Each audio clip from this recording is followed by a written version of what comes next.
بسم اللہ الرحمن الرحیم نحمدہ ونصلی علی رسولہ الکریم اما بعد۔ سب سے پہلے میں العصر فاؤنڈیشن کے حضرت مولانا فضل سبحان صاحب، جن کا تعارف صرف العصر کے ساتھ محدود نہیں ہے، الحمدللہ العصر کے علاوہ بھی بہت اچھا تعارف ہے، خاص طور پہ دنیا کے مختلف طبقات کو دین کی بات احسن طریقے سے پہنچانے میں حضرت مولانا فضل سبحان صاحب کا میں شکر گزار ہوں، اور مفتی زبیر مشتاق صاحب جو کہ مکتب یارا کے طرف سے تعارف بھی جنہوں نے پیش کیا، ان دونوں حضرات کا اور باقی تمام احباب کا جو حضرات اس پورے انتظام کو دیکھ رہے ہیں، ان کا میں شکر گزار ہوں۔ اپنی گفتگو شروع کرنے سے پہلے میں اس طرح کے سیمینار کی اہمیت پر بھی کچھ بات کرنا چاہتا ہوں۔ روایتی طور پر یہ سمجھا جاتا تھا، ابھی بھی لوگوں کا تصور یہی ہے کہ علماء کرام اگر مجالس منعقد کرتے ہیں تو یا تو وہ دینی سیاسی مجلس ہوتی ہے، یا کوئی مناظرے کی مجلس ہوتی ہے، یا کوئی مذہبی اپنے دروس کی، یا پھر کوئی اس طرح کا جلسہ ہوتا ہے جس کا کوئی مذہبی خالصتاً عنوان ہو، چاہے وہ کوئی سیرت کے حوالے سے ہو، محفل قرات ہو، یا کسی خاص بڑے دن کے موضوع پر کیا جائے۔ اگرچہ ان سارے موضوعات کی ایک اہمیت ہے، اور ظاہر ہے کہ اگر علماء کرام ان موضوعات پر گفتگو نہیں کریں گے تو کون کرے گا، لیکن تاثر یہ چلا جانا کہ بس علماء ان میدانوں میں تو بات کریں، باقی کسی میدان میں اگر بات کریں تو اس کو اچھمبا سمجھا جانا۔ مثلاً آج کے سیمینار کا عنوان ہے ایک عالم بطور قائد، تو ایک طرح سے اگر ہم دیکھیں تو یہ لوگوں کے لیے ایک کیریئر ڈیولپمنٹ کے حوالے سے یا علماء کرام کی جو کاؤنسلنگ کے حوالے سے ایک پروگرام ہے۔ تو عموماً یہ سمجھا جاتا ہے کہ یہ علماء کا میدان نہیں ہے، اور علماء کرام کو اس میدان میں آنے کی ضرورت بھی نہیں ہے، ایک تاثر ہے۔ اور یہ تاثر قائم کرنے کی ایک بڑی محنت کی گئی ہے کہ دینی طبقے کو ایک طرف کارنر کیا جائے، اور اس کے نتیجہ نکلا کہ ہمارے یہاں دینی طبقے کے بہت بڑے حصے نے اس بات کو قبول بھی کر لیا۔ تو ایسے جو خاص طور پہ سیمینار ہوتے ہیں، یہ اس وجہ سے، ایک تو اس بات کی وجہ سے مبارکباد کے مستحق ہے، اور دوسری ایک اور وجہ بھی ہے اس کی، وہ بڑی نفسیاتی وجہ ہے، اور وہ یہ ہے کہ عام طور پہ اس طرح کے پروگرام پہلے علماء کرام نہیں کرتے تھے، لوگ ہوتے تھے دینی شخصیات، دین سے تعلق رکھنے والے، محبت رکھنے والے، مگر پروگرام کی لیڈرشپ علماء کے پاس نہیں ہوتی تھی۔ تو ہمارے یہاں علماء کرام، میں خود بھی اس طبقے سے تعلق رکھتا ہوں، تو ہمارے ذہن میں یہ ہوتا ہے کہ بھئی اگر ایک شخص عالم دین نہیں ہے تو اس کو مجھے کچھ سکھانے کا حق نہیں ہے، چاہے وہ کتنا ہی بڑا آدمی کیوں نہ۔ ہم کہتے تھے تو عالم تو ہے نہیں، یہ ہمیں کیا سکھائے گا؟ تو اس کی وجہ سے ایک تعلیم اور تعلم کے درمیان ایک، جسے ہم آج کل کی اصطلاح میں کہتے ہیں، ایک بیریئر ہوتا تھا، حد فاصل ہوتی تھی بیچ میں۔ جب ہم جا کے بیٹھتے تھے ہم کہتے تھے یہ تو ایسے ہی لوگ ہیں، بس یہ کیا ہمیں دین سکھائیں گے، ہمیں کیا سکھائیں گے۔ تو جب علماء اس میدان میں خود آ کر اس چیز کی لیڈرشپ سنبھالتے ہیں، ایک عالم بطور قائد کا اگر پروگرام، مولانا فضل سبحان صاحب جن کا تعارف ہی عالم دین کا ہے، کوئی ایسا تعارف تو نہیں ہے کہ کوئی بہت بڑے کاروباری ہوں اور تبلیغ میں بھی وقت لگایا ہوا ہو، تعارف ہی یہ ہے کہ عالم ہیں۔ تو اس طرح کے پروگرام کرنے سے پھر ایک وہ بیریئر ختم ہوتا ہے نفسیاتی، لوگ سمجھتے ہیں کہ نہیں یہ تو ہمارے ہی طبقے کے لوگ ہیں، اور جدید موضوع ہمیں جو سکھانے آ رہے ہیں، تو انشاءاللہ اس کے اندر کوئی ایسی بات نہیں ہوگی کہ جس کے اندر ہمیں کوئی سمجھوتا کرنا پڑے، یا ہمیں کوئی جسے کہتے ہیں کہ کوئی خراب بات سننی پڑے۔ تو اس وجہ سے ایسے پروگرام میں سمجھتا ہوں بڑی مبارکباد کے مستحق ہیں، اور یہ اگر مستقل بنیادوں پہ یہ چلتے رہیں تو انشاءاللہ آنے والے وقتوں میں ایک موضوع تو نہیں ہے، تو 50 طرح کے موضوعات ہیں۔ یہاں پر ہمارے ساتھ ہمارے دوست حضرت تشریف فرمائے، حلال کے حوالے سے مولانا سفیان بلند صاحب ہیں، تعلیم کے حوالے سے میں بھی عرض کرتا ہوں کہ ہمارے جو 5 شعبے ہیں جس میں علماء کی ضرورت ہے، تو اس وجہ سے ایسے پروگراموں کی حوصلہ افزائی کی بھی ضرورت ہے، ان میں شرکت کی بھی ضرورت ہے۔ شرکت کے بعد آپ حضرات تجاویز بھی دے سکتے ہیں، ایسی مثبت تجاویز ہوں کہ ہمارے خیال میں اس میں یہ گنجائش ہے بہتری کی۔ اس کا فائدہ یہ ہوگا کہ، اور اس طرح کے پروگرام یاد رکھیں، اس کا فائدہ ایک دن میں کبھی بھی نہیں ہوتا، اس کا فائدہ ہوتا ہے 5 سال، 10 سال، 15 سال میں۔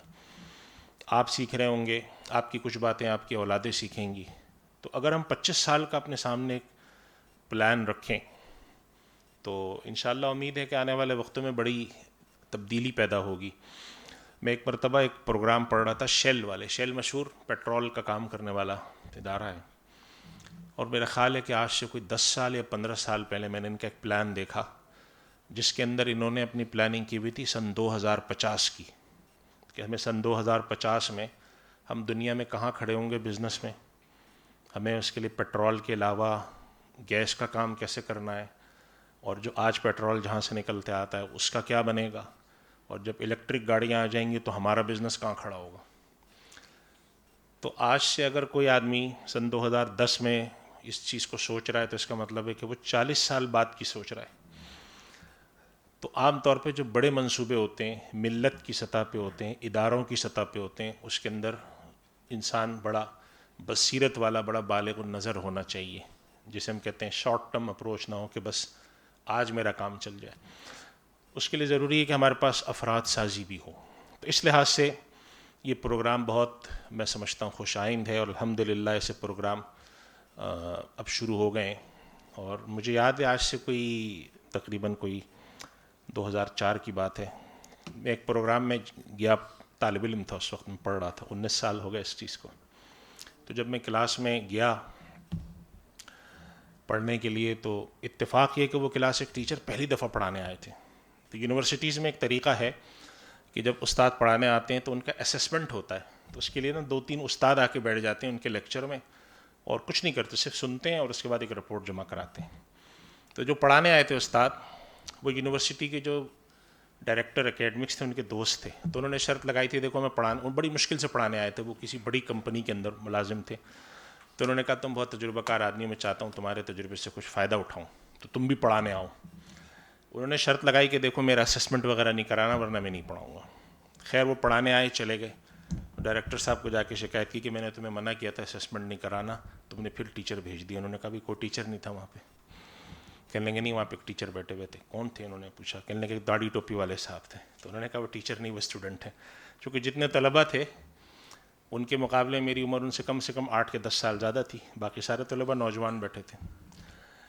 تو اس وقت یہ بڑا اچنبھا سمجھا جاتا تھا کہ کوئی آدمی جائے اور جدید چیزیں سیکھے، تو لیکن اب الحمدللہ اس طرف میدان میں لوگ آ رہے ہیں۔ تو یہ اس وجہ سے میں مختصر سی بات یہ کرنا چاہتا تھا کہ یہ ادارے اس لحاظ سے مبارکباد کے مستحق ہیں کہ آنے والے وقتوں میں انشاءاللہ تعالی اس طرح کی چیزوں کے لیے، جہاں جسے ہم کہتے ہیں لیڈرشپ چیلنج، ہمارے پاس ختم ہوں گے، اور بہت سارے میادین ہیں جس کا میں بھی ذکر کرتا ہوں۔ پچھلے 100 سال میں جب خلافت عثمانیہ کا سقوط ہوا تھا، ہمارے بڑے اکابر دنیا سے گئے، اگر ہم 1920 سے اگر ہم آج تک 100 سال کا جائزہ لیں تو مسلمانوں میں ایک خاص قسم کا ایک غم و غصہ تو تھا کہ انگریز ہم پر قابض ہیں، ان کے خلاف ایک جد و جہد آزادی کب سے شروع ہوئی تھی؟ 1857 میں جنگ آزادی کا بڑا ایک سانحہ پیش آیا تھا، جس کے اندر ہزارہا مسلمانوں کو، علماء کو شہید کیا گیا تھا۔ تو اس کے بعد سے آپ دیکھیں پاکستان آزاد ہوا ہے 1857 اور 1947، 90 سال۔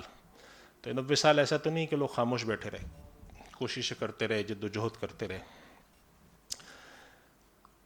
تو پچھلے اگر میں 90 سال کا جائزہ لوں، 70 80 90 سال کا جائزہ لوں، قیام پاکستان سے پہلے سے اگر ہم جائزہ لیں، تو ہمیں نظر آتا ہے کہ علماء کرام ہمارے میادین میں جو آئے ہیں، تو 5 طرح کے ایسے شعبے ہیں یا میدان ہیں جس کے اندر ہمارے علماء نے آ کر کچھ پیش رفت کی۔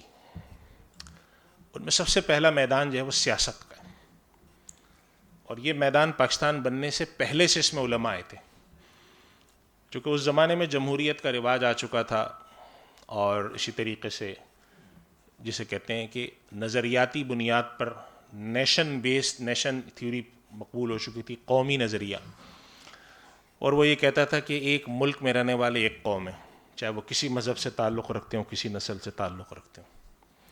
چنانچہ وہاں پہ جمہوری نظام شروع ہو گیا تھا، ووٹ وغیرہ سب شروع ہو گئے تھے۔ تو علماء کے سامنے یہ سوال آیا کہ علماء اس نظام سے واقف نہیں تھے، مسلمانوں میں یہ تو خلافت رہی تھی، یہ بادشاہت رہی تھی، اور عملاً دونوں خلافت اور بادشاہت ایک ہی منہج پہ چلتے تھے کہ یہ تو خلیفہ ہوتا تھا، ان کی اولاد ہوتی تھی، بادشاہ بھی ہوتے تھے، ان کی اولاد ہوتی تھی، ایک مخصوص طبقے کے اندر حکومت رہتی تھی، وہی آتے تھے وہی جاتے تھے۔ ہندوستان کے اندر جو تاریخ ہے مغلوں کی 500-600 سال کی، اس میں بھی یہی رہا ہے، خلافت عثمانیہ میں بھی، جو تھا وہ یہی تھا. لیکن جمہوری جب نظام آیا تو اس کے اندر یہ تصور دیا گیا کہ اس کے اندر ضروری نہیں ہے کہ حکومت ایک خاص طبقے کا حق ہو, اس میں کوئی بھی آ سکتا ہے, وہ ووٹ سے آ سکتا ہے. لمبی بحث ہے, میں اس میں نہیں جاتا, لیکن علماء کے سامنے یہ سوال آیا کہ اس میدان میں جانا یا اس میدان کے حوالے سے جو باتیں ہوتی ہیں اس میں شرکت کرنا کیسا ہے. تو آپ کو معلوم ہے کہ قیام پاکستان سے پہلے بھی علماء اس طرح کے کاموں میں شریک ہوئے, اور آج تک پاکستان کے قیام سے آج تک 70-80 سال میں علماء کرام سیاست کے اس میدان سے وابستہ ہیں. تو اگر آپ عملی طور پہ دیکھیں کہ یہ پہلا میدان تھا جس کے اندر جدید نظریات سیاسی جو آئے, علماء نے اس کے اندر ترمیم کر کے اس کو قبول کیا. جمہوریت کا تو تصور یہ تھا کہ اصلاً ہر طرح کا قانون بنانے کا اختیار عوام کو ہے, لہٰذا وہ کسی بھی چیز کو آج صحیح سمجھتے ہیں تو کل غلط کر سکتے ہیں, کل غلط سمجھتے ہیں تو آج صحیح کر سکتے ہیں. تو ہمارے یہاں علماء اکرام نے آج نہیں اس وقت سے یہ بحث کی اور اس بات کی طرف گئے کہ جمہوریت کے اندر جو رائے لینے کا تصور ہے یہ تو اسلام میں قبول ہے, جو کہ یہ شورائیت کے قریب بات ہے کہ لوگوں سے رائے لی جائے.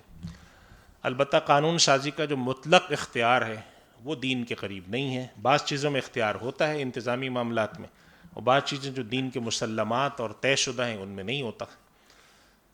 تو یہ عملی طور پر علماء اس سے وابستہ رہے. چنانچہ آج بھی آپ دیکھیں ہمارے یہاں بہت سارے لوگ لکھتے ہیں جمہوریت بہتر ہے یا خلافت بہتر ہے. ایک مقابلہ آپ کو اکثر واٹس ایپ پہ تو بہت سننے میں آ رہا ہوتا ہے نا, فلاں نے ایسا کیا, فلاں نے ایسا کیا.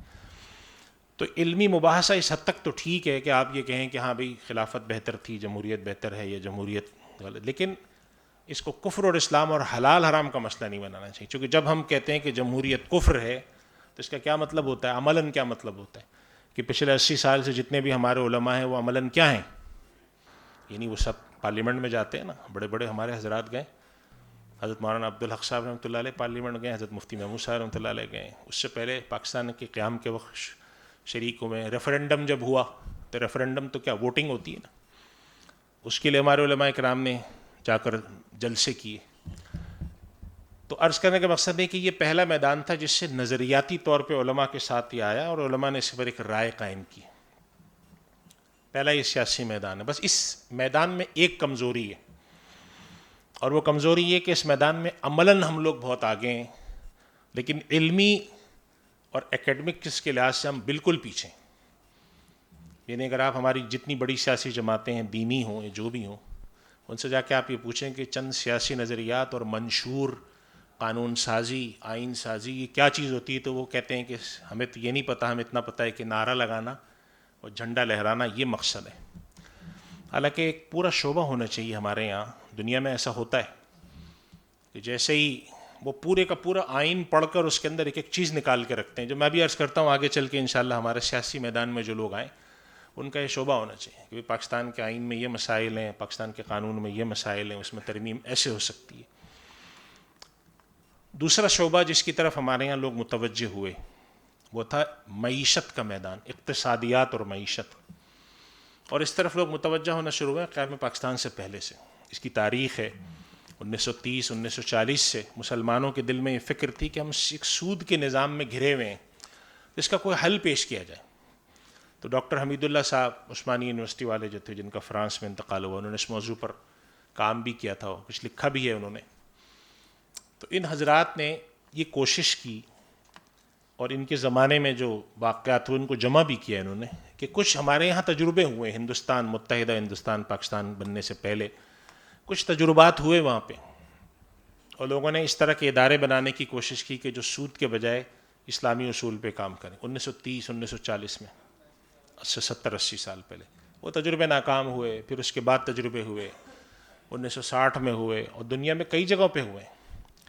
ملائیشیا گیا تھا ایک دفعہ 2018 میں, تو ملائیشیا کے وہاں جو کچھ لوگ تھے انہوں نے پریزنٹیشن دیتے وقت کہا کہ ہمارے ملائیشیا میں 1935 سے 1945 کے درمیان بھی تجربہ ہوا ہے. حالانکہ ملائیشیا اس وقت بہت ہی ایک غریب سا, ایسی بیکار سا چھوٹا سا جسے کہتے ہیں ملک تھا. پورا یہ خطہ جو تھا ملائیشیا, انڈونیشیا, سنگاپور اور برونائی, یہ پورا ایک خطہ ہے, بہت ہی غریب علاقے تھے. اس کے بعد اللہ تعالیٰ نے ان کو بہت ترقی اور عروج دیا. تو انہوں نے کہا کہ ہمارے یہاں بھی اس پہ تجربہ ہوا, پاکستان میں تجربہ ہوا, مصر میں تجربہ ہوا, دبئی میں تجربہ ہوا, اور دنیا کے کئی ممالک ہیں جہاں اس پہ تجربات ہوئے. یہ دوسرا میدان ہے. جس کے اندر علماء کرام آئے. بالآخر پھر یہ اسلامک بینکنگ کا نظام 1980 میں ضیاء الحق صاحب کے زمانے میں شروع ہوا, اور پھر اس کے اندر خرابی پیدا ہوئی. پھر اس کے بعد 1995 میں دوبارہ شروع ہوا, یعنی کہ نہضت ثانیہ یا ثالثہ جسے ہم جنریشن کہتے ہیں, 3rd جنریشن 4th جنریشن ہے. ایک مستقل موضوع میں صرف اس میں اشارہ کر رہا ہوں. البتہ اس شعبے کی, اس فیلڈ کی خصوصیت یہ ہے کہ سب سے مضبوط علمی کام اگر کسی شعبے میں ہوا ہے تو وہ مالیات اور اقتصادیات کا شعبہ ہے. آپ اس پہ کتابیں مقالات جمع کرنا شروع کریں, ہزارہ مل جائیں گے. لیکن اگر آپ سیاست پر مقالے جمع کرنا شروع کریں تو علمی رخ پر کام کیے ہوئے مقالے آپ کو بہت کم ملیں گے. تقریر اور جلسے الگ بات ہے, میں اس کی نہیں کہہ رہا, لیکن علمی رخ پر اگر آپ یہ جاننا چاہیں کہ قانون سازی کیسے ہوتی ہے, پارلیمنٹری سسٹم کیسا ہے, پریزیڈینشل سسٹم کیسا ہے, سلیکشن کیسے ہے, دنیا میں جمہوری نظام مختلف ممالک میں کیسے چلتے ہیں, اور جو آپ کے پاس حلقہ بندی کی جاتی ہے اور ووٹ بینک بنتے ہیں, اس کی پوری تھیوری ہے دنیا میں, مختلف تھیوری ہیں. ہم میں سے کئی لوگوں کو نہیں پتہ ہوگا, سنا بھی نہیں ہوگا کہ چائنا کا کیا ماڈل ہے, شمالی کوریا کا کیا ماڈل ہے, عرب کنٹریز جہاں بادشاہت ہے وہاں پہ کیا ہے, جہاں بادشاہت اور پارلیمنٹ ہے وہاں پہ کیا ہے. تو اس طرح کے تجزیے ہمارے یہاں نہ پڑھائے جاتے ہیں نہ ہم پڑھتے ہیں. کوئی شوق سے جا کر اپنی محنت سے کر لے ایک الگ بات ہے, عمومی نہیں ہے. تو دوسرا شعبہ اقتصادیات کا ہے, اور تیسرا شعبہ دینی تعلیم کا ہے. دینی تعلیم ایک تو مدارس میں ہم حاصل کرتے ہیں, تو ہم سبھی کرتے ہیں, لیکن ہمارے زمانے طالب علمی میں اس طرف ایک پیش قدمی کی تھی. ہمارے بزرگوں میں سے حضرت مفتی جمیل صاحب رحمۃ اللہ علیہ اور حضرت مولانا خالد محمود صاحب دامت برکاتہم, ان حضرات نے یہ سوچا کہ ہمارے یہاں جو حفظ کرانے کا طریقہ ہے اس سے شہر کے جو لوگ ہوتے ہیں وہ تھوڑا مطمئن نہیں ہوتے.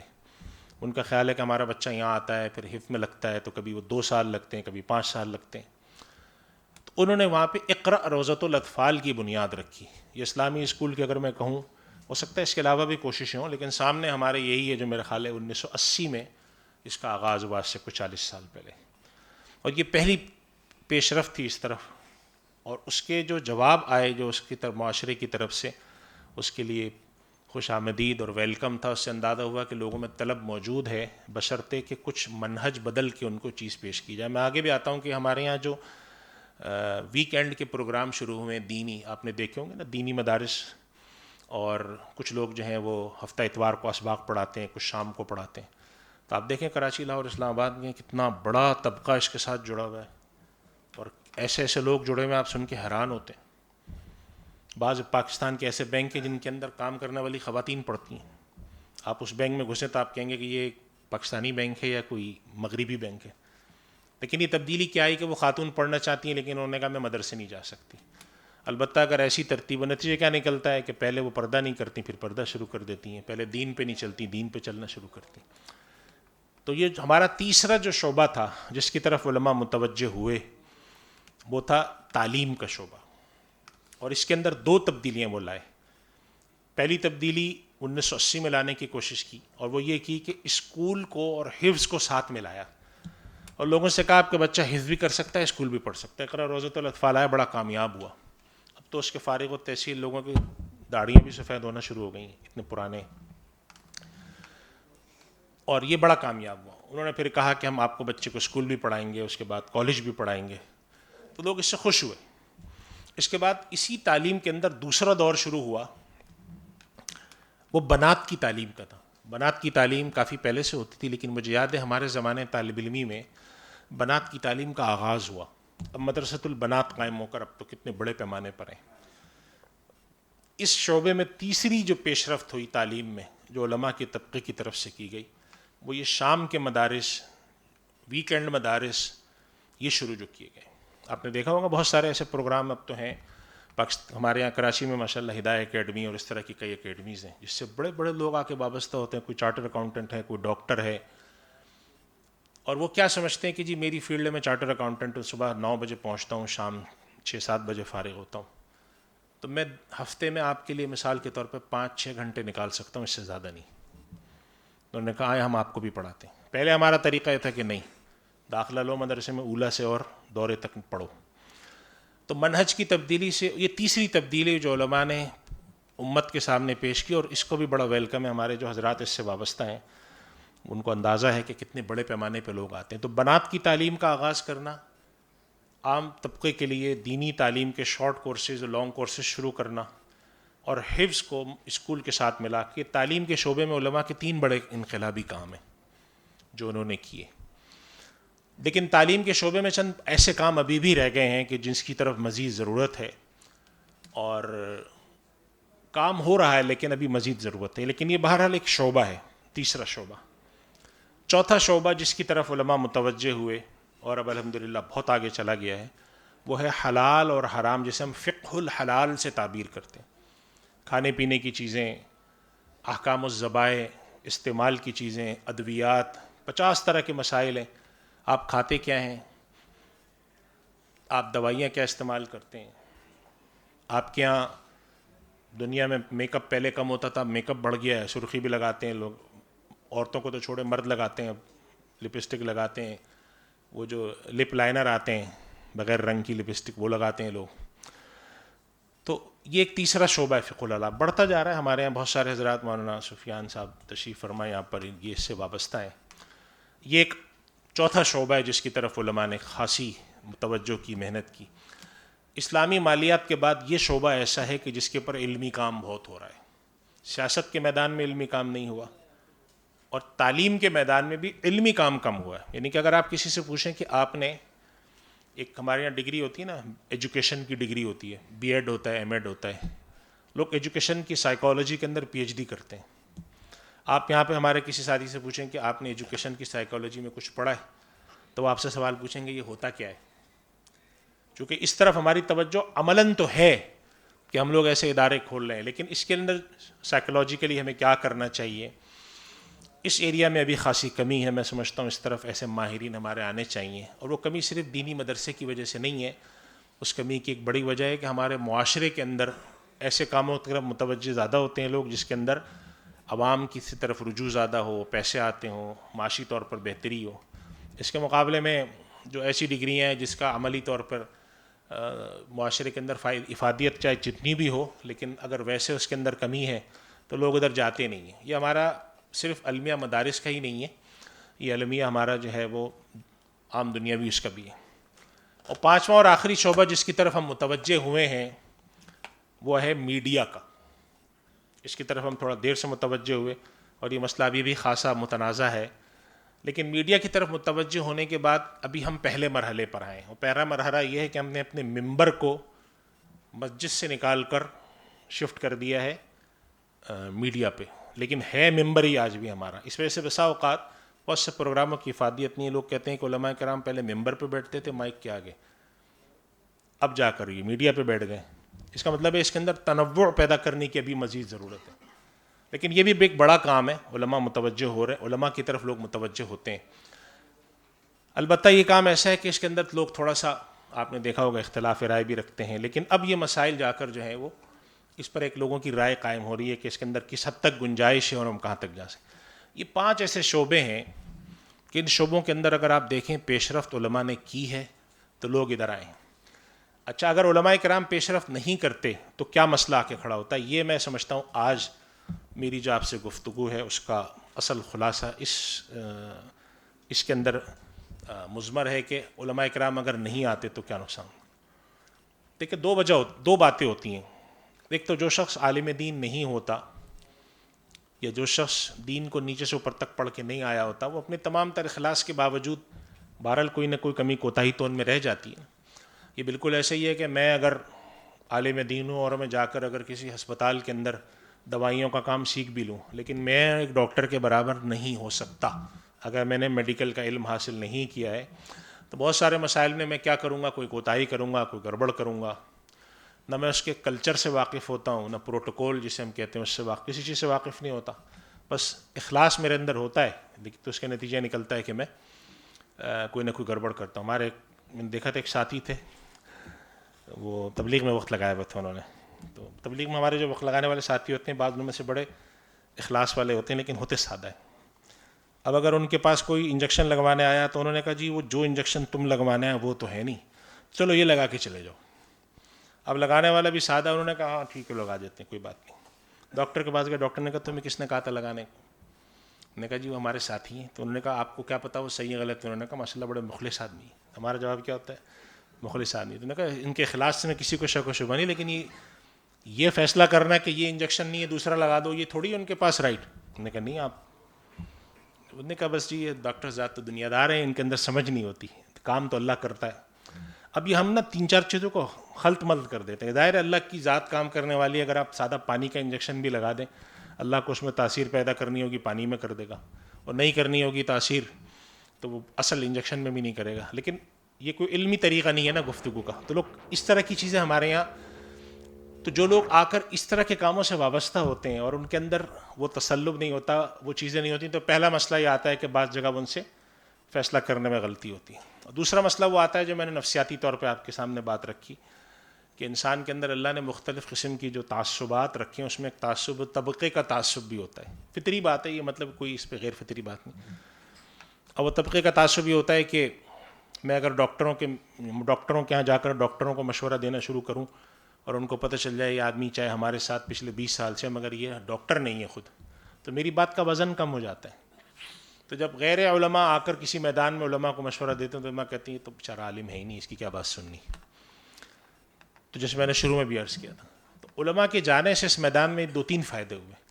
کہ ایک تو یہ کہ وہ اپنے پورے سسٹم کو سمجھتے ہیں، نظام کو سمجھتے ہیں، وہ تبلیغ کو سمجھتے ہیں، دعوت کو سمجھتے ہیں، وہ اپنے مدرسے کے نظام کو سمجھتے ہیں. تو اس طرف متوجہ ہونے سے یہ فائدہ ہوتا ہے کہ جب وہ خود میدان میں آتے ہیں تو بہت ساری ایسی جوہری تبدیلیاں لاتے ہیں اور خود ان کو سیکھنے کو موقع ملتا ہے. انسان تو جسے کہتے ہیں نا گود سے لے کر قبر تک انسان سیکھتا ہی رہتا ہے نا. تو اس سے یہ فائدہ ہوتا ہے کہ جب وہ لوگ جو علم دین حاصل کیے ہوئے ہوں، دین سے واقف ہوں، اور وہ خود ان میادین میں آگے آتے ہیں اور سیکھنے کی نیت سے آتے ہیں. ایک تو ہمارے یہاں بعض لوگ اس نیت سے آتے ہیں کہ ہمیں سیکھنا کچھ نہیں ہے، صرف جسے کہتے ہیں حاکمیت اور حکومت کرنی ہے. لیکن یہ دنیا میں یہ کامیاب ماڈل نہیں ہے. آپ آئیں کسی جگہ بیٹھ جائیں اور بیٹھے رہیں اور کوئی کام نہ کریں. میں اس پر کچھ گزارشات کروں گا. ماں سفیان صاحب سے بھی ابھی بات ہو رہی تھی، سفیان بلند صاحب سے، چونکہ یہ خود اس فیلڈ میں ہیں تو بڑے تجربات ان کے بھی ہیں. تو یہ مجھ سے ایک بات ابھی فرما رہے تھے تو میں نے کہا میرے ذہن میں تھی، میں لیکن پھر بھی لکھ لی میں نے وہ بات. تو یہ 5 میدان ایسے ہیں کہ جس کے اندر علماء آئے، اور علماء کے آنے سے اس کے اندر آپ دیکھیں افادیت آپ کو نظر آتی ہے نا. آج سے 25 سال پہلے عام آدمی کو دین سکھانے کے مقابلے میں آج بہت سارے ایسے لوگ ملتے ہیں آپ کو، کہتے ہیں ماشاء اللہ ہم نے فلاں جگہ جا کے پڑھا ہے، ہم نے یہ کورس پڑھا ہے، جا کر یہ کورس پڑھا ہے. الاحسان والے ہیں، جامعۃ الرشید کا پروگرام ہے، مرادنان کاکا خیل صاحب کا سیرت کا پروگرام ہے. اب یونیورسٹیز بھی جا رہے ہیں، آپ بات کر رہے ہیں جا کے لوگوں سے، لوگ سنتے ہیں اچھا یہ تو بڑی اچھی بات کرتے ہیں علماء. ہم تو سمجھتے تھے کہ یہ صرف مناظرے ہی کرتے ہیں، لڑتے جھگڑتے ہیں. میں نے شروع میں آپ کو بتایا نا، ایک تصور یہ دیا کہ بھائی ان کے پاس مت جانا، یہ تو تم سے چندہ مانگیں گے، یہ لڑائی کریں گے اور یہ وہی پرانی باتیں کریں گے. لیکن آپ جا کر جب سیرت کو اور اس طرح کی چیزوں کو آج اپنے ساتھ کو ریلیٹ کرتے ہیں نا، جوڑتے ہیں، تو لوگ خود کہتے ہیں کہ واقعی بڑی اچھی بات کی آپ نے. تو اس طرح کے چیزوں کا یہ ایک فائدہ تو یہ ہوتا ہے. تو اس وجہ سے علماء کرام کا میدان میں آنا اور شعبوں کے آگے اندر جانا یہ ضرورت تو ہے. اس کا ضرورت ہونا ایک ایسی مسلمہ بات ہے کہ اس کا انکار کرنے والا جو ہے وہ بہت سمجھدار آدمی نہیں ہوتا. اب اس ضرورت کو پورا کرنے کے 2-3 طریقے ہیں. ایک تو وہ روایتی طریقہ ہے جو ہمارے علماء کے یہاں چلا آ رہا ہے، مدارس میں چلا آ رہا ہے، کہ ہم مدرسے کے اندر علماء کو تیار کرتے ہیں، علماء کو سکھاتے ہیں، پھر علماء ممبر کو استعمال کرتے ہوئے لوگوں کو اپنی طرف متوجہ کرتے ہیں. لیکن ممبر کے استعمال کرنے میں ایک بڑا مسئلہ ہے. مارکیٹنگ میں ایک ٹیکنیک، ایک تھیوری پڑھائی جاتی ہے کہ آپ کے پاس آنے والے کسٹمر 2 طرح کے ہوتے ہیں. ایک کہلاتا ہے واک ان کسٹمر، جو خود آیا آپ کے پاس. ایک وہ ہوتا ہے جس کے پاس آپ جائیں. تو جو خود آتا ہے تو اس کے اندر تو ہوتی طلب ہے نا، لیکن جو خود نہیں آتا تو آپ اس تک بات ممبر کی پہنچائیں گے کیسے؟ آخر خود تو سننے کو تیار نہیں ہے. وہ کہتے ہیں تو لوگ ہی ایسے قابل نہیں ہیں کہ ان سے سنا جائے کسی بھی وجہ سے. یعنی ہیں تو مسلمان لیکن ان کے دل میں ڈال دے گا ادھر مت جانا بھائی. تو ایک طریقہ تو وہ ہے کہ روایتی کہ ہم فارغ التحصیل ہونے کے بعد ہم کسی دعوت کے کام سے جڑ جاتے ہیں، خانقاہ سے جڑ جاتے ہیں، مدرسے سے جڑ جاتے ہیں، مسجد سے جڑ جاتے ہیں. 4 ہی ہمارے شعبے ہیں نا. دعوت و تبلیغ ہے جس میں ہم پھرتے ہیں پورے ملک میں، خانقاہ ہے جس میں کسی ادارے سے بطور پیر کے وابستہ ہوتے ہیں یا کسی خانقاہ کے، یا مدرسہ ہے جہاں پر ہم مدرس ہوتے ہیں، یا آخری چیز مسجد ہے جہاں پر ہم امام ہوتے ہیں اور خطیب ہوتے ہیں. تو تو امام اور خطیب جو ہوتا ہے وہ عام حالات میں ہفتے میں ایک دفعہ جمعے کے دن، اور بعض جگہ کوئی بہت ہی سازگار ماحول ہو تو روزانہ کی بنیاد پر ایک درس حدیث اور قرآن کے ذریعے اپنے مقتدیوں سے جوڑ رہا ہوتا ہے، جو سلام پھیرنے کے بعد 85% جا چکے ہوتے ہیں، 15% باقی ہوتے ہیں۔ یہ طریقہ قدیم ہے، بہت چلا آ رہا ہے، لیکن اس طریقے کی کچھ محدودیت ہے۔ چنانچہ تبلیغ والوں نے اس چیز کا ادراک سب سے پہلے کیا، اللہ تعالیٰ کی کروڑوں رحمتیں حضرت مولانا الیاس صاحب رحمۃ اللہ علیہ پہ، تو انہوں نے کہا تھا جا کر بھی تو لانا ہے کچھ لوگوں کو پکڑ کے، تو جا کر لانے کا کام تبلیغ نے شروع کیا۔ باقی جو خانقاہ ہے یا مدرسہ ہے یا مسجد ہے، اس کے اندر خود آتا ہے آدمی، یہاں کے لوگ تو باہر نہیں جاتے کہ آؤ ہمارے یہاں، اور زیادہ تر اس کے اندر اب جو مواد اب جو لوگ فراہم کرنے کا سبب بنتے ہیں وہ تبلیغ کی حضرات ہیں، جا کر کسی کو پکڑ کے لاتے ہیں، تو کوئی عالم بننے کے لیے آ جاتا ہے، خود نہیں آتا، اپنے بیٹے کو بھیج دیتا ہے۔ تو یہاں سے ایک اور فکر پیدا ہوئی لوگوں میں، وہ فکر یہ پیدا ہوئی کہ وہ ادارے جن اداروں میں علماء نہیں ہیں یا ان کو دینی رہنمائی نہیں ہے اور وہ غلط سلط کام کیے جا رہے ہیں، اب جب آپ کے پاس آتے ہیں تو آپ بیٹھ کر سوچتے ہیں کہ ان کا تو سارا آوے کا آوا بگڑا ہوا ہے، میں ان کی کیا چیز ٹھیک کروں۔ آپ کے پاس آتے ہیں، آپ نے ان سے کہا کہ آپ کا یہ بھی غلط، یہ بھی غلط، یہ بھی غلط، تو انہوں نے کہا اچھا بھائی یہ تو ہم سیکھ نہیں کر سکتے، تو اچھا بھائی اللہ حافظ۔ اللہ تعالیٰ غفور الرحیم ہے، جو پوچھے گا ہم کہہ دیں گے اللہ ہم کیا کریں، ہم تو کچھ نہیں کر سکتے تھے۔ یہ ایک عام سی فکر ہے نا، کسی کاروبار میں آپ چلے جائیں، اب جیسے حضرت مولانا فضل سبحان صاحب اور یہ حضرات جو ہیں مکتب یاراں والے حضرات، تو ان کا شپنگ سے کچھ تعلق ہے، تو شپنگ لائن کے مسائل شرعی نقطہ نظر سے حل کرنے کا آج تک کوئی، جسے کہتے ہیں نا وہم و گمان ہی نہیں۔ بلڈرز ہیں، بلڈرز کے ساتھ ایک تعلق قائم کرنے کا کہ بھئی تم بھی تو کوئی کام صحیح کرو، وہ کہتے ہیں اچھا تو کون ہمیں بتائے گا کہ ہمارا کام صحیح ہے غلط ہے، جزاک اللہ خیر، ہمیں کیسے معلوم ہوگا ہم صحیح کر رہے ہیں غلط کر رہے ہیں۔ تو ہمارے یہاں جب ہم کسی شعبے میں نہیں جاتے تو اس شعبے کی چیزیں جاننے کے لیے ہم ان کے محتاج ہوتے ہیں، ہم کہتے ہیں اچھا آپ کیا کرتے ہیں ہمیں سمجھائیں آ کر، اب وہ آ کر ہمیں کیا سمجھائے گا، وہ تو وہ سمجھائے گا نا جو وہ خود جانتا ہے۔ اب ہم نے کہا نہیں ہم تو چاہتے ہیں تم یہ بھی سمجھاؤ، میں نے کہا نہیں یہ تو ہمیں نہیں پتہ۔ اس کا کیا طریقہ ہے؟ اس کا طریقہ ہے کہ آپ اس شعبے میں گھس جائیں۔ تو اب جیسے سنار ہیں، صرافہ بازار آپ کبھی جا کر دیکھیں، پاکستان کے صرافہ بازار کو، کراچی، لاہور، اسلام ہر جگہ پہ ہوتا ہے، ان کے کیا اخلاق اور آداب ہیں ہونی چاہیے، نہیں پتہ ان کو۔ تو کسی بھی شعبے کو اٹھا کے دیکھیں، تعمیراتی شعبے کو اٹھا کے دیکھیں، شپنگ لائن کو دیکھیں، کپڑا مارکیٹ کو دیکھیں، سونا مارکیٹ کو دیکھیں، ٹمبر مارکیٹ کو دیکھیں، اناج منڈی کو دیکھیں، یہاں کے معاملات کیسے ہوتے ہیں۔ پچھلے سال بقرعید کے موقع پہ جامعۃ رشید کے تخصص کے طلباء ہیں، ان کو مختلف جگہوں پہ بھیجا جاتا ہے، تو طلباء کا اسائنمنٹ یہ لگا کہ آپ نے گائے منڈی کا وزٹ کرنا ہے اور جا کے سروے کرنا ہے، ان کی ساری اسٹیٹسٹکس لینی ہے اور پوچھنا ہے خرید و فروخت کرتے کیسے ہیں۔ تو ہمارے یہاں سے جامعۃ رشید کے طلباء گئے تھے، گائے منڈی والوں نے بڑا اچھا، جو لوگ جن لوگوں کے پاس ہی گئے اچھا استقبال کیا، تفصیلات بھی بتائیں، اور حیران بھی ہوتے تھے کہ اچھا یہ کام بھی کرتے ہیں لوگ، مدرسے کے لوگ یہ کام بھی کرتے ہیں۔ وہ تو دیکھتے ہی سمجھتے تھے کہ چندہ لینے آئے، اتنے سارے لوگ ہیں، ان کے ہاتھ میں کاغذات ہیں۔ تو اب جب یہ تاثر آج سے آپ دینا شروع کرتے ہیں نا کہ نہیں تجارت کے شعبے میں اگر کوئی آ رہا ہے تو اس کا یہ مقصد ہے، تو اس ایک کاروباری اداروں میں جانا، کاروباری اداروں سے جڑنا تاکہ ان کا آپ ایک رہنمائی فراہم کریں، تو ایک تصور یہ آیا، جیسے میں عرض کرتا نا، ایک تو وہی تصور ہے کہ ہم مدرسے میں جہاں جہاں پہ ہم بیٹھے ہوئے 4 ہماری روایتی جگہیں، وہیں سے بیٹھ کر ہم لوگوں کو دین سکھائیں۔ دوسرا ہے کہ ان اداروں میں جائیں۔ یہ اپروچ تھوڑی سی نئی ہے، تقریباً کوئی پچھلے 40 سال سے آپ سمجھ لیں کہ یہ اپروچ آئی ہے۔ اس کے علاوہ ایک اور بھی ہمارے 2 شعبے ہیں جس کی طرف ہماری توجہ بھی نہیں ہے۔ مثال کے طور پہ سیاست، ہم تو سمجھتے ہیں سیاست یہ کہ ہم جا کے کوئی انتخابات لڑ لیں، کسی علاقے میں سیٹ سے کھڑے ہو جائیں، ووٹ ڈال دیں۔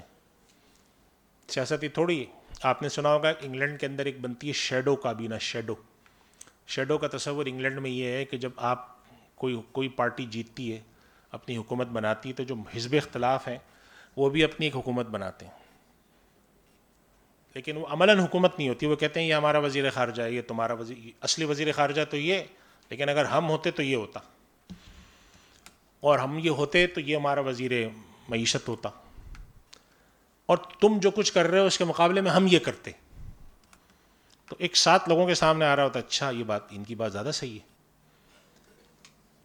تو ہمارے یہاں کو بھی ایسا تصور ہو تخصص فی فقہ جو فی الافتاء یا فی الفقہ ہے اس کے اندر کوئی ایسا مقالہ لکھا جائے کہ ہمارے یہاں جو سیاسی طور پر چیزیں ہوتی ہیں اس میں قانون سازی کا کیا کردار ہے.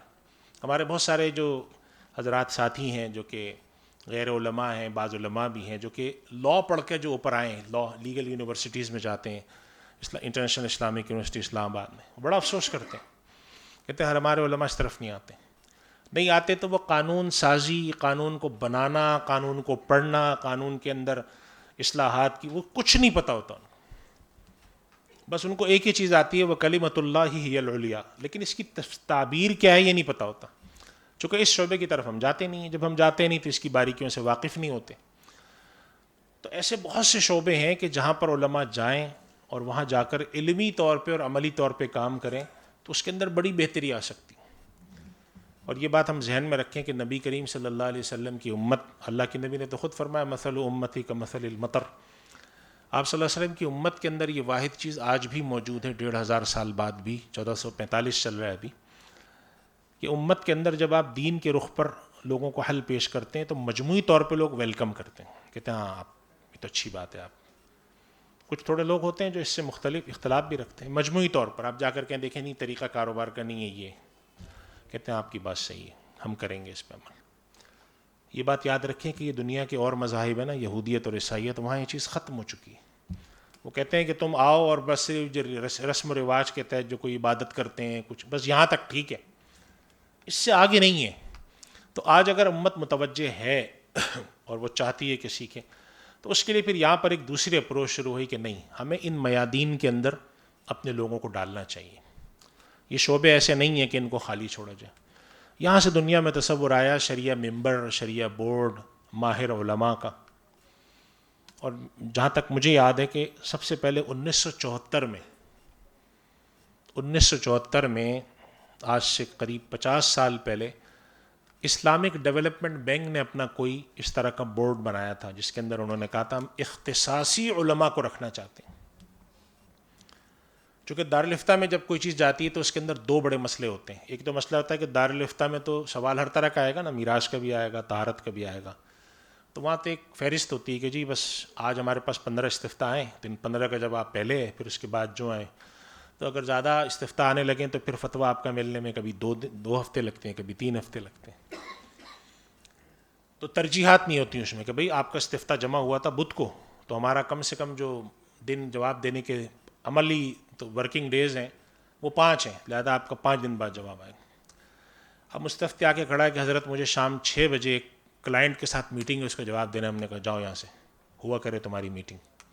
کیونکہ دارالفتہ کا اسٹرکچر بنیادی طور پہ ایسے ہی ہے نا, دارالفتہ غلط نہیں کر رہا, صحیح کر رہا ہے نا, اس کے پاس تو سب آ رہے ہیں. تو یہاں سے تصور ہوا کہ ہمارے پاس اختصاصی ماہرین ہونے چاہیے جن کو ہم فوراً رابطہ کریں تو وہ ہمیں مسئلہ سمجھیں پھر جواب دیں. پھر کیا ہوتا ہے دارالفتہ میں 15 دن بعد نمبر آیا استفتاء کا, انہوں نے غور کرنے کے بعد ایک تنقیح لکھی اور کہا کہ جی اس میں ان باتوں کی وضاحت کریں. دوبارہ خط چلا گیا. اب مستفتی نے کھولا, اچھا جی اس میں تو 6 سوال اور ہیں. پھر وہ آیا سوال کے جواب دینے, تو انہوں نے کہا مفتی صاحب نے کہ نہیں زبانی نہیں تحریری جواب دیں. تو اس پروسیجر میں کیا لگتا ہے, ایک وقت لگتا ہے, جو کہ ایک عام طریقہ کار یہی ہے. تو یہاں سے لوگوں کے دل میں خیال ہوا کہ اگر ہم اختصاصی طور پہ لوگوں کو نہ رکھیں تو ہمارے پاس کام میں تاخیر ہوتی ہے. اور دوسری بات یہ ہوتی ہے کہ پھر ایک اختصاصی شخص نہیں ہے, اس کو مسائل سمجھانا. اب میں سے اکثر ہوتا ہے کہ حج کے زمانے میں حج کے مسائل آ رہے ہوتے ہیں, بڑے عجیب و غریب مسائل آتے ہیں, ہم سنتے ہیں کہ یہ بھی کوئی مسئلہ ہے. تو ابھی میرے پاس ایک مسئلہ آیا, ایک صاحب کہنے لگے کہ ہم لوگ گھومنے پھرنے نکلے, مکہ مکرمہ میں تھے ہم, تو ہمارے جو صاحب ہمیں گھمانے نکلے تھے وہ جیرانہ سے بھی باہر لے گئے ہمیں, گھما پھرا کے کہ چلو یہ جگہ بھی دیکھو, یہ بھی دیکھو, وہ بھی دیکھو. ہم باہر سے گھوم پھر کے واپس آ گئے مکہ. اب جب آئیں تو کسی نے کہا کہ آپ بغیر احرام کے داخل ہو گئے تو اب آپ دم دیں. تو میں نے کہا آپ بغیر احرام کے کیوں آئے؟ کہنے لگے ہم تو عمرے کے لیے تھوڑی گئے تھے, ہم تو نکلے تھے کہ چلو جی بہت ساری جگہیں دیکھتے ہیں. تو ہمیں گھماتے یہاں لے گئے کہ دیکھو یہ بھی ایک مسجد ہے, جیرانہ پہ اچھی سی مسجد بنی ہے, چلو جی وہاں گھومے پھرے. تو اس طرح کے 50 مسئلے آتے ہیں. تو بسا اوقات ایسا ہوتا ہے کہ کسی مسئلے کے بارے میں, اکثر مسائل جو حج کے آ رہے ہوتے ہیں اس کے بارے میں آپ کہتے ہیں کہ بھئی میرے ذہن میں نہیں ہے, میں مفتی صاحب سے پوچھتا ہوں. پھر دارالفتہ کے اندر ایک ماہر مفتی پہلے سے طے شدہ ہوتے ہیں کہ جی حج کے مسئلے ان سے پوچھنا. تو یہ تو ایک عمومی بات ہے کہ کسی بھی شعبے کا جو ماہر ہوتا ہے عام طور پہ اس کی باریکیوں پہ نظر رکھے ہوئے ہوتا ہے. اس وجہ سے اختصاصی طور پر اداروں کے علماء یا شریعہ کمیٹی یا شریعہ بورڈ یا شریعہ مجلس بننے کی ضرورت اس لیے پیش آئی کہ سامنے والا آپ سے کہتا ہے کہ جی مجھے آپ سے مسئلہ پوچھنا ہے اور میرے پاس ابھی ایک میٹنگ ہونے جا رہی ہے, مجھے جلدی جواب چاہیے. تو آپ وہاں پر کہتے ہیں کہ جی جلدی جواب آپ تو تمہیں ملے گا نہیں. تو نتیجہ کیا نکلتا ہے؟ پھر تاخیر ہوتی ہے. تو پھر وہ کیا کرے گا؟ وہ آدمی کام کر لے گا اپنا. ہمارے یہاں پاکستان میں آپ نے سنا ہوگا کہ بعض عدالت کے فیصلے آئے, جب آئے جس آدمی کو بری کرنا ہے اس کا جیل میں انتقال ہو گیا, انتقال کے 2 سال بعد اس کو بری کر دیا انہوں نے. تو انہیں اب بری کرنے کا فائدہ, تو بیچارے کی قبر میں ہڈیاں پڑی ہوں گی. تو بعض دفعہ سوال کے جواب میں اتنی تاخیر ہوتی ہے کہ مستفتی کہتا ہے کہ نہیں بھائی مجھے اس کا جواب نہیں چاہیے.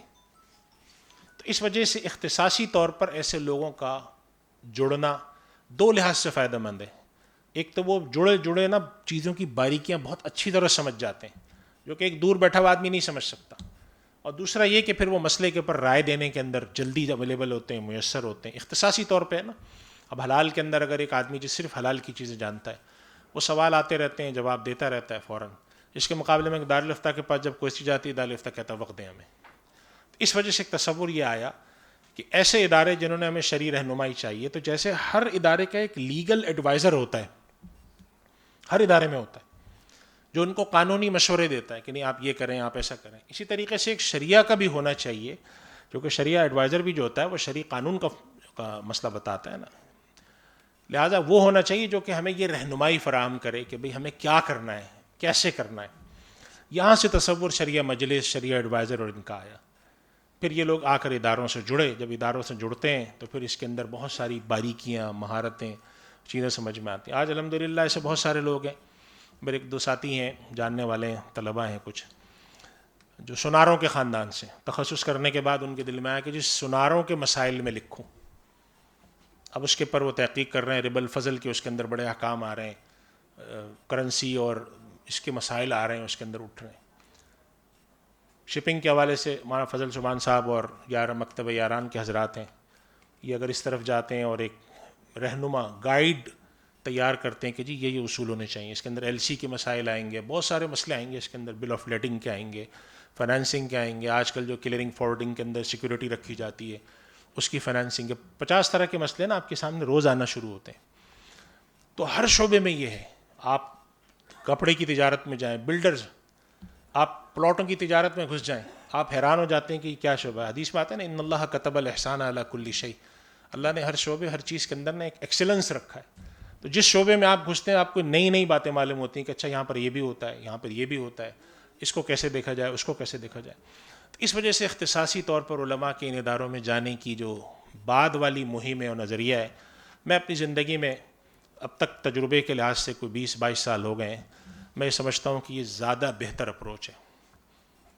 اس کے خلاف بھی ہمارے بہت سارے حضرات کی رائے, ان کی رائے کے احترام سے میں کوئی انکار نہیں کر رہا, اس لیے کہ ظاہر ہے کہ ایک مسئلے میں 2 رائے ہو سکتی ہیں, 2 سے زیادہ بھی ہو سکتی ہیں, لیکن اب تک تجربے سے ثابت ہوا کہ اس طرف جانے کی افادیت ہے. اور اس کے علاوہ 2 باتیں اور ہیں جو میں آپ سے عرض کروں گا. ایک بات یہ کہ یہ شعبے تک ہمیں محدود نہیں ہونا چاہیے. پاکستان کے اندر جو غلط سلط خراب قانون بنتے ہیں تو اس کا بننے کا پروسیجر ہوتا ہے نا قانون کا. ہم کہتے ہیں کہ دیکھیں یہ قانون بننے جا رہا ہے, یہ ٹھیک ہے کہ اس قانون کے بنانے کے پیچھے بڑا NGOs ہوتی ہیں, پورے جو ایسے ادارے ہیں ان کی پوری مہم چلی ہوئی ہوتی ہے. ہمارے یہاں بعض ایسی قانونی امینڈمنٹ پاس ہوئی جس کے بارے میں لوگوں نے بعض ہماری جماعتوں سے پوچھا کہ بھئی آپ بھی تو تھے پارلیمنٹ میں, آپ کیا کر رہے تھے. تو ظاہر ہے کہ وہ جو پارلیمنٹ کے ممبر ہیں اتنے مشغول آدمی کہ ان کے پاس ایک 60 صفحے 50 صفحے کی ڈاکومنٹ آئی, وہ الف سے یا تک تو پڑھ نہیں سکتے. لیکن دنیا کی بعض پارلیمنٹس ایسی ہیں کہ جس کے اندر انہوں نے اپنی پارٹی کے اندر ایسے شعبے بنائے ہوئے ہیں, جہاں کوئی قانون سازی کا مسئلہ ہے انہوں نے شعبے کو بھیج دیا, شعبہ تحقیق و مطالعات کی, پڑھو ایک ایک لفظ پڑھو. ایسے شعبے ہم کیوں نہیں قائم کر پاتے کہ ہمارے پاس افراد ہی نہیں ہیں. افراد کیسے آئیں گے؟ تو یہ بات یاد رکھیں, فرد ایک دن میں نہیں بنتا. میں اکثر ایک لطیفے والی بات سناتا ہوں, آپ کو بھی سناتا ہوں. بہت سنجیدہ باتیں ہو رہی ہیں تو ایک لطیفے والی بات بھی سننی چاہیے. ہم نے پڑھا تھا کہ ایک بادشاہ ایک دفعہ بیٹھا ہوا تھا, تو اچانک شور مچا اور دربار سے لوگ اٹھ کے جانے لگے. تو بادشاہ نے پوچھا کون آیا ہے؟ تو انہوں نے کہا کہ بڑے عالم آئے جن کی بڑی شہرت ہے, تو دربار سے بادشاہ کو چھوڑ کے لوگ باہر جا رہے ہیں. تو بادشاہ کو بڑا وہ ہوا, اس نے کہا کہ بھائی مجھے بھی عالم بنا دو تاکہ لوگ میری طرف بادشاہت کے علاوہ بھی متوجہ ہوں. تو لوگوں نے کہا بادشاہ سلامت, اب تو آپ کی عمر گئی, اب تو نہیں بن سکتے آپ عالم. تو انہوں نے کہا میرے بیٹے کو عالم بنا دو, 1 ہفتے میں بناؤ صرف. تو انہوں نے کہا 1 ہفتے میں تو نہیں بنتا. انہوں نے کہا نہیں, بنانا پڑے گا. خیر انہوں نے اعلان کرا دیا کہ 1 ہفتے میں کون عالم بنائے گا ہمارے بیٹے کو. بادشاہ شرط یہ رکھتا تھا کہ اس کا مقابلہ بھی ہونا چاہیے کسی عالم سے. اب 1 ہفتے کے عالم کا کسی عالم سے کیسے مقابلہ ہو؟ لوگ آتے اس کو 1 ہفتے سکھا کے جاتے, جب وہ کسی سے مقابلے میں اترتا تو پہلے ہی مرحلے میں بیچارہ شکست کھا جاتا. بادشاہ ان صاحب کو بلاتا, ان کو سزا بھی دیتا کہ یہ کیسا عالم بنا ہے, یہ تو ہار رہا ہے ہر کسی سے. ایک صاحب آئے, انہوں نے کہا میں ان کو عالم بناؤں گا. کمرے میں ان کو لے کر صبح سے شام تک روز بند ہو جاتے تھے وہ. اس کے بعد وہ انہوں نے بادشاہ سے کہا اب بادشاہ سلامتی مضبوط عالم ہے اور بھی ہر کسی سے مقابلہ کر سکتا ہے. تو بادشاہ نے کہا ٹھیک ہے بلاؤ. بڑے بڑے علماء کو بلانا شروع کیا. اس کے سامنے بات رکھی جاتی, وہ نہایت تحمل سے سنتا. اس کے بعد کہتا جو بات آپ فرما رہے ہیں اس سے مجھے اختلاف ہے اور میں سمجھتا ہوں کہ اس میں یہ کمزوری ہے. تو وہ سننے والا سمجھ جاتا ہے کہ آدمی ہے تو جاہل, لیکن اس کو یہ طریقہ آ گیا ہے کہ اختلاف کیسے کیا جاتا ہے, لہٰذا یہ ایسی باتیں کرتا ہے. بادشاہ کہتا تھا ہاں یہ میرے بیٹے نے کتنی اچھی بات کی, جواب دو اس کا. تو اب وہ بادشاہ کے سامنے تو کوئی کہنے سے رہا ہے تمہارا بیٹا جاہل ہے, تو لہٰذا وہ شکست مان کے چلے جاتے تھے. بادشاہ بڑا خوش ہوا. اب بادشاہوں کی عادت ہوتی ہے نا کہ کچھ نہیں تو نئی باتیں کرتے ہیں. تو آخر میں بادشاہ نے کہا استاد سے کہ اب تمہارا بھی اس سے مناظرہ ہوگا. تو استاد نے کہا ٹھیک ہے. استاد نے بیٹھنے کے بعد کہا کہ ہم مسلمان ہیں, ہمارا اللہ کی توحید پر ہمارا ایمان ہے, ہم سمجھتے ہیں اللہ ایک ہے. تو بادشاہ کے بیٹے نے کہا کہ دیکھیں آپ کی اس رائے سے مجھے اختلاف ہے. ایک دم بادشاہ چونک گیا, کہنے لگا کس خطر نالائق ہے یہ, اس سے کیا اختلاف ہے. وہ گھبرا گیا تو اٹھا وہاں سے وہ بھاگ گیا. تو بادشاہ نے کہا کہ بھئی یہ تو ہار گیا تم سے, تو یہ تم نے کیا کیا. اس نے کہا بادشاہ سلامت 1 ہفتے میں ایسے ہی عالم بنتا ہے آدمی. تو ہمارے استاد سنا کے ہمیں کہتے تھے کہ اس کے اندر 2 سبق ہیں, مورل آف دی اسٹوری جسے کہتے ہیں. وہ کہتے تھے کہ ایک تو سبق یہ کہ 1 ہفتے میں آدمی ایسے عالم بنتا ہے, اور دوسرا سبق یہ ہے کہ جب کوئی استاد کسی کو چیز سکھاتا ہے تو ایک داؤ پیچ اپنے لیے بھی رکھتا ہے. تو اس وجہ سے یہ بات سمجھنی چاہیے, ہے تو مزاحیہ بات, لیکن اصل سبق اس میں یہ ہے کہ افراد سازی دنیا کے چند مشکل کاموں میں سے یہ ایک دن میں نہیں ہوتی. کہ ہمارے یہاں انتخابات شروع ہونے والے ہیں, ممکنہ طور پہ اگلے سال انتخابات ہوں گے. اب ہم نے سوچا کہ ہاں بھائی جلدی سے نا پارٹی کے اندر ایک شعبہ بنانا چاہیے جو کہ دیکھے ان چیزوں کو. یہ نہیں بنا سکتے آپ. میں نے ابھی عرض کیا نا شیل کے بارے میں, 40 سال بعد کی منصوبہ بندی کرتے ہیں آج کہ ہمیں منسٹری آف لاء کے اندر 6 ایسے لوگ پہنچانے ہیں جو کہ لبرل ہوں اور سمجھیں کہ خدا بیزار لوگ ہوں. تو ایسے نہیں پہنچائیں گے کہ جا کر وزیر اعظم سے کہیں گے 6 لوگ ہمارے فٹ کرو. وہ 6 لڑکوں کو اٹھائیں گے انٹر کے اوپر, ان کو پڑھائیں گے وہ مختلف قوانین, اس کے بعد ایک اچھی سی ڈگری دلانے کے بعد منسٹری آف لاء کے اندر انٹرنشپ کے ذریعے گھسا دیں گے. نتیجہ ان کے پاس آئے گا 2040 میں. یہ کام لوگ ایسے کرتے ہیں. ہمارے یہاں منصوبہ بندی کا فقدان ہے, نتیجہ نکلتا ہے کہ ہم عین وقت پہ کھڑے ہوتے ہیں اور کر کچھ نہیں پاتے. تو قانون سازی, قانون کے حوالے سے واقفیت, یہ ہمارے مزاج میں نہیں ہے. یہ شعبہ ایسا ہے جس کے اندر علماء کو بہت جانے کی ضرورت ہے. بیوروکریسی, بر صغیر ہند و پاک کے پچھلے دنوں ابن خلدون یونیورسٹی ہے ترکی میں, انہوں نے مینجمنٹ کرائسس کے اوپر کچھ کورسز کرائے تھے کہ دنیا میں مسلمان ملکوں میں بڑی مینجمنٹ کرائسس ہے, آئے دن کوئی نہ کوئی جھگڑا چلتا ہے.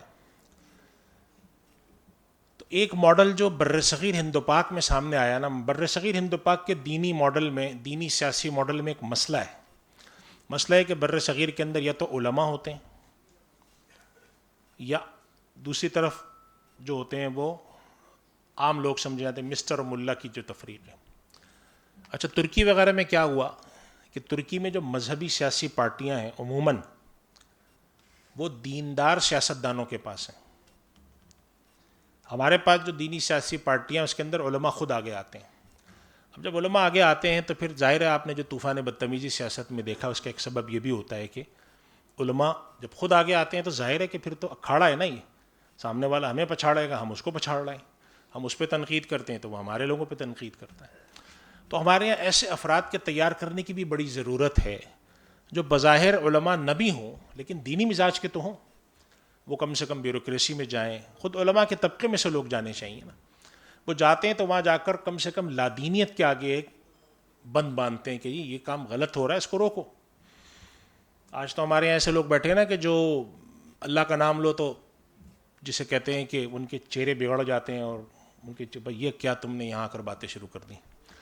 تو اس لیے ہمارے یہاں اب یہ فکر جو آ رہی ہے میں سمجھتا ہوں یہ بہت قابل عمل فکر ہے اور ہمیں اس پہ متوجہ ہونا چاہیے کہ ہر طبقے میں علماء جائیں. جو علماء کا اصل کام ہے تبلیغ ہے، دعوت ہے، علماء کا اصل کام ہے تبلیغ ہے، دعوت ہے، تو اس طرف بھی علماء رہیں، اس کو چھوڑیں نہیں، لیکن اس شعبے کی طرف بھی آئیں اور اس طرف آ کر بھرپور طریقے سے پڑھیں. صرف یہ نہیں ہے کہ مجھے ایک منصب مل جائے، بلکہ اگر اللہ نے آپ کو کسی منصب کا موقع دیا ہے تو اس کے حوالے سے خوب تیاری کریں، خوب مطالعہ کریں، خوب ڈگری حاصل کریں، خوب پڑھیں. تعلیم کے شعبے کو ہم نے ایسی چھوڑا رہا. اب کچھ علماء جانا شروع ہوئے یونیورسٹیز میں. پھر ہمیں شکایت ہوتی تھی کہ فلاں یونیورسٹی کے اندر، میں ایک یونیورسٹی کے اندر گیا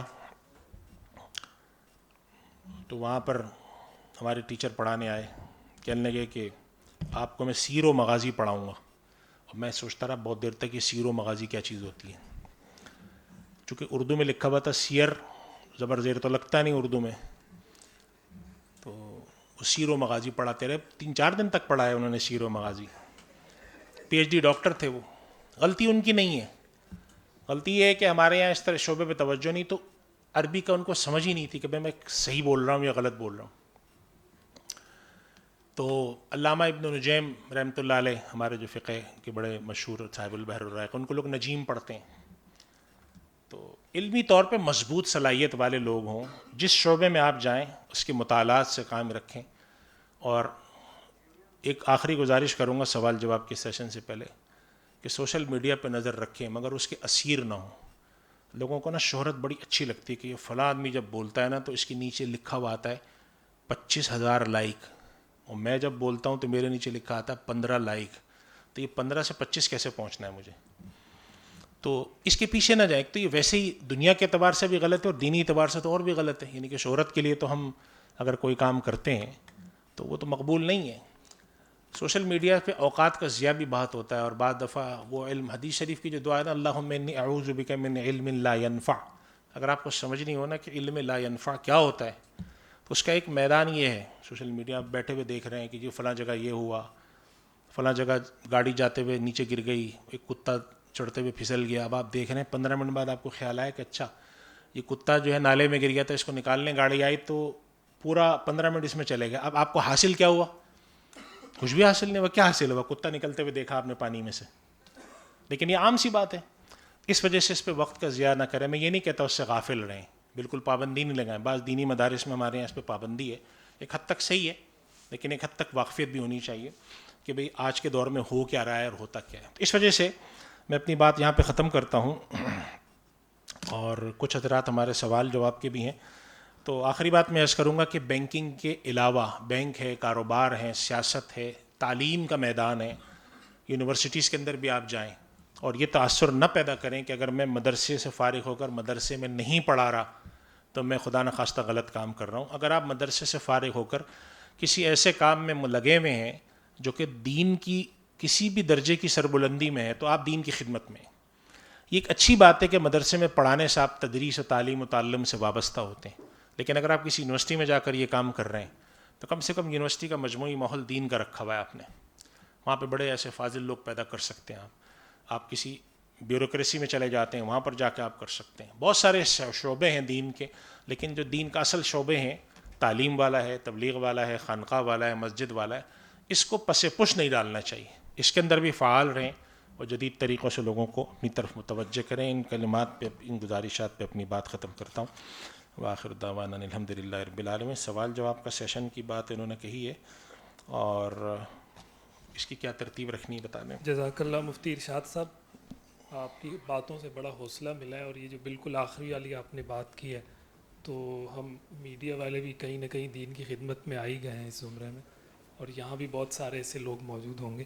سوال و جواب کا سیشن ہے اور زوم پر بہت سارے شرکاء اس وقت ہمیں جوائن کر چکے ہیں, وہ بھی سوال کریں گے. یہاں سے جو حضرات سوال کرنا چاہیں وہ اپنا مختصر تعارف اور کوشش کریں کہ مختصر ترین سوال کے ساتھ آپ اپنی بات پہنچائیں تاکہ پھر ہم جواب کی طرف بھی جا سکیں. پہلے فزیکل جو شرکاء ہیں یہ سوال کر لیں گے, اس کے بعد پھر ہم زوم کی طرف جائیں گے. تو زوم کے شرکاء سے گزارش یہ ہے کہ آپ کو الاؤ کر دیا گیا ہے, آپ حضرات نے انمیوٹ کرنا ہے اپنے آپ کو, جو بھی سوال کرنا چاہیں اپنا تعارف کروانا ہے اور مختصر سوال کرنا ہے.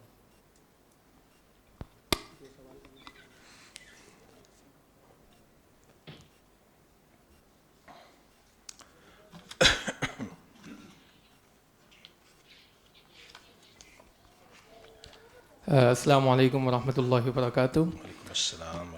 میرا نام محمد بن ہارون ہے اور تعلق جامعۃ الرشید سے ہے.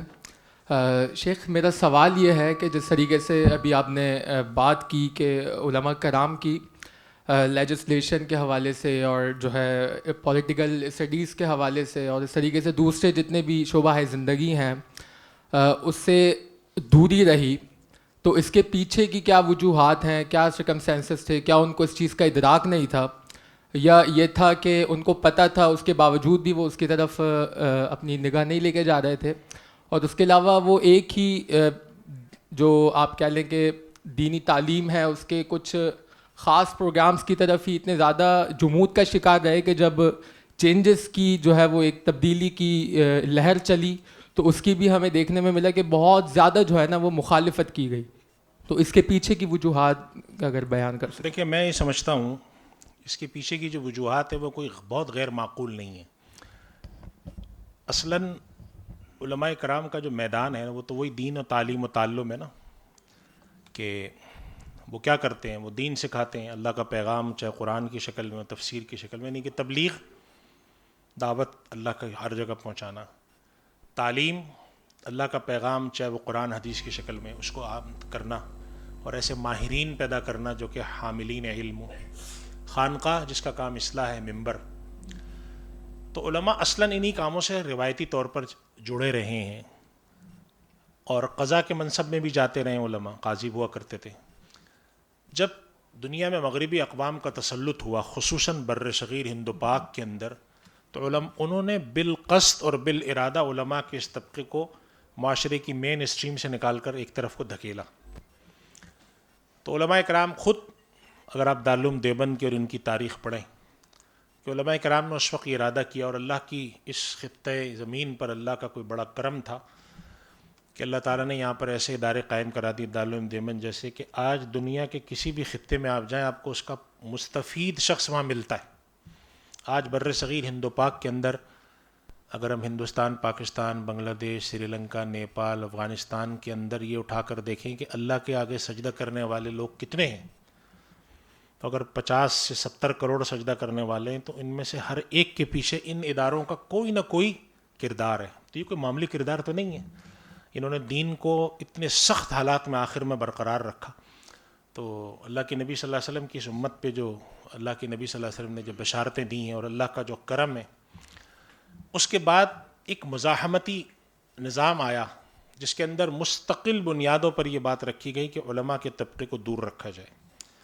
پھر بدقسمتی یہ رہی کہ پھر علماء میں آپس میں وہ اختلافات جو کہ اس امت کے اندر اللہ تعالیٰ نے اگر اس امت کو گمراہی سے محفوظ رکھا ہے, اس عصمت اجتماعی نصیب فرمائی ہے, تو اختلاف کا فتنہ بھی ان کی آزمائش ہے. تو حدیثوں میں آتا ہے, ہم سب جانتے ہیں. اس کے نتیجے میں علماء آہستہ آہستہ اس طرف محدود ہوتے گئے, اور کچھ طبقات کو یہ خیال ہوا کہ بالارادہ لوگ اس طرف کارنر کر رہے ہیں. تو عام طور پہ علماء دفاعی طور پر یہ کام کرتے رہے, چونکہ روایتی طور پر علماء پچھلے 150 سال سے بر صغیر ہند و پاک میں دفاعی کام کرتے آئے ہیں. بعد میں جا کر اقدامی میدان کی طرف جانے کا خیال آیا جیسے کہ اب ادارے کر رہے ہیں. لیکن اقدامی میدان میں جانے میں نا 2 مسائل یاد رکھیں آپ ہوتے ہیں ضرور.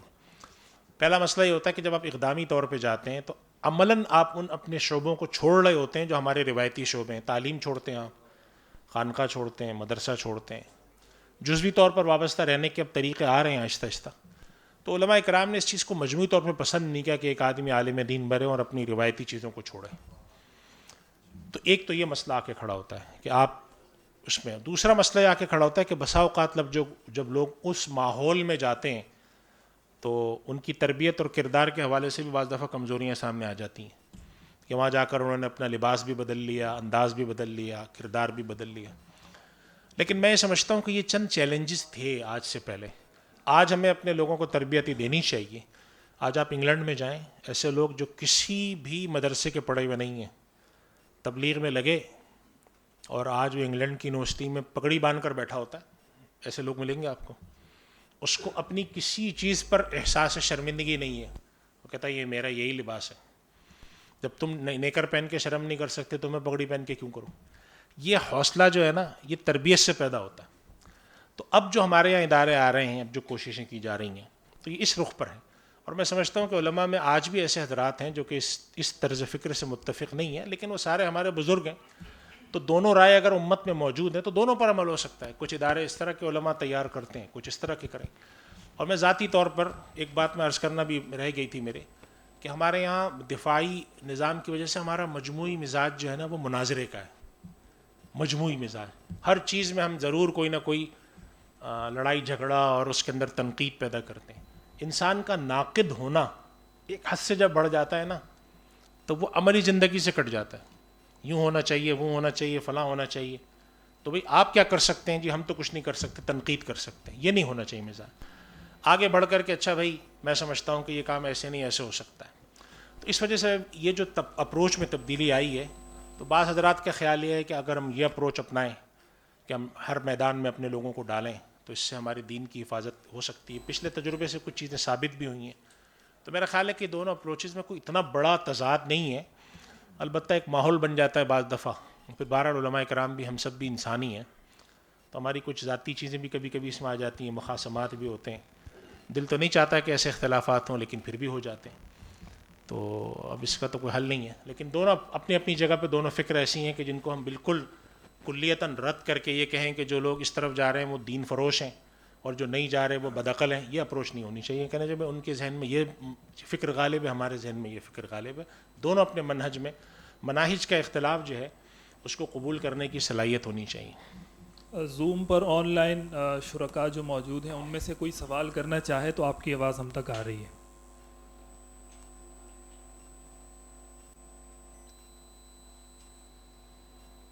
کسی کا سوال ہے پڑھ کے سنا دیں گے کیا؟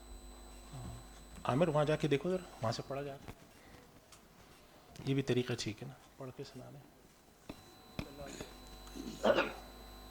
زوم کے شرکاء کوئی سوال کرنا چاہیں تو ان کی آواز ہم تک آ رہی ہے. اگر ہماری آواز آپ تک کلیئر ہے اور کوئی سوال ہے تو آپ کر سکتے ہیں. السلام علیکم. وعلیکم السلام. مفتی صاحب سے میرا سوال یہ ہے کہ مکتب یاران اور والعصر عملی میدان میں بھی کام کر رہا ہے یا بھی کرے گا؟ اگر عملی میدان میں کام کر رہا ہے، اس کا فیڈ بیک کیا ہے؟ پہلا سوال تو یہ ہے. جی مولانا زبیر مشتاق صاحب نے پریزنٹیشن باقاعدہ دی تھی، اس میں کافی تفصیل تھی، اور میرا خیال ہے بیچ بیچ میں حضرات اور چیزیں بھی بیان کرتے رہیں گے. عملی میدان میں کام کرنا ہے. مستقبل کا ان کا ارادہ انشاءاللہ تعالی یہ ہے کہ ان کا بہت سارے جو یاران گروپ والے حضرات ہیں وہ شپنگ کے کام سے وابستہ ہیں. تو جو کم سے کم جو ان کا اپنا شعبہ ہے اس کے حوالے سے امت کو اگر یہ کوئی اچھا ایک چیز ترتیب دے کے دے دیتے ہیں تو بہت اچھا ہوگا انشاءاللہ. جی دوسرا سوال یہ ہے کہ مجھ سے وقت کم ہے اور ہمیں عملی طور پر کام دیا جائے تاکہ عملی میدان میں ہم کام کر سکیں. دیکھیں ہمارا جو یہ اصل جو سیمینار ہے نا، یہ اصلاً اس فکر کے لیے آیا ہے کہ لوگ کم سے کم اس فکر کو قبول تو کریں. ابھی ہمارے یہاں من حیث المجموع یہ فکر قبول نہیں ہے. تو ہم یہ بات کرنے جا رہے ہیں کہ ہم مختلف شعبوں کے اندر اس طرح کے کام کریں. ایک بات تو یہ. دوسری بات یہ کہ حضرت مولانا فضل سبحان صاحب اور العصر فاؤنڈیشن والے حضرات ہیں، ان کے چند کاموں میں سے ایک کام یہ بھی ہے کہ ایسے طلباء، ایسے لوگوں کو تیار کرتے ہیں. یہ تو ایک صرف سیمینار ہے، اس کے علاوہ کچھ مزید ورکشاپ اور چیزیں کرانے کے بعد جب اس کے اندر وہ صلاحیت دیکھتے ہیں اور مطلوبہ چیزیں دیکھتے ہیں تو پھر یہ حضرات اس حوالے سے معاونت بھی کرتے ہیں. بعض ادارے بھی اس طرح کے ہیں جو کہ ٹریننگ پروگرام وغیرہ کرتے ہیں، تو اس کے اندر بھی اس طرح کی چیزیں آتی ہیں. تو میں یہ سمجھتا ہوں کہ یہ چیزیں مستقبل میں تھوڑی زیادہ آرگنائز ہو جائیں گی. ابھی اتنی آرگنائز نہیں ہیں، لوگوں کو دشواری ہوتی ہے، لیکن آنے والے وقتوں میں اور آرگنائز ہو جائیں گے انشاءاللہ. کوئی اور سوال پلیز کو اور شرکاء میں سے کوئی کرنا چاہے، اور مختصر سوال رکھیں اپنے تعارف کے ساتھ. السلام علیکم. میں ارسلان عرض کر رہا ہوں. میں دارالعلوم کراچی سے میری فراغت ہے اور سی بی ایم سے میں نے MBA کیا ہے اور آج کل میں الغزالی یونیورسٹی کے ساتھ منسلک ہوں. میرا سوال یہ ہے کہ جب مدارس میں زندگی گزاری ہے، اپنی زندگی کا ایک بہترین وقت ہم مدرسے میں گزارتے ہیں، تو میں نے یہ دیکھا کہ عملی زندگی میں آنے کے بعد ایک بہت غیر مقصد سی زندگی مطلب ہمیں گزارنے کے لیے نظر آتی ہے، اور مطلب کوئی بھی شعبہ ایسا نہیں ہوتا کہ دنیا کا جو ہمیں قبول کرے.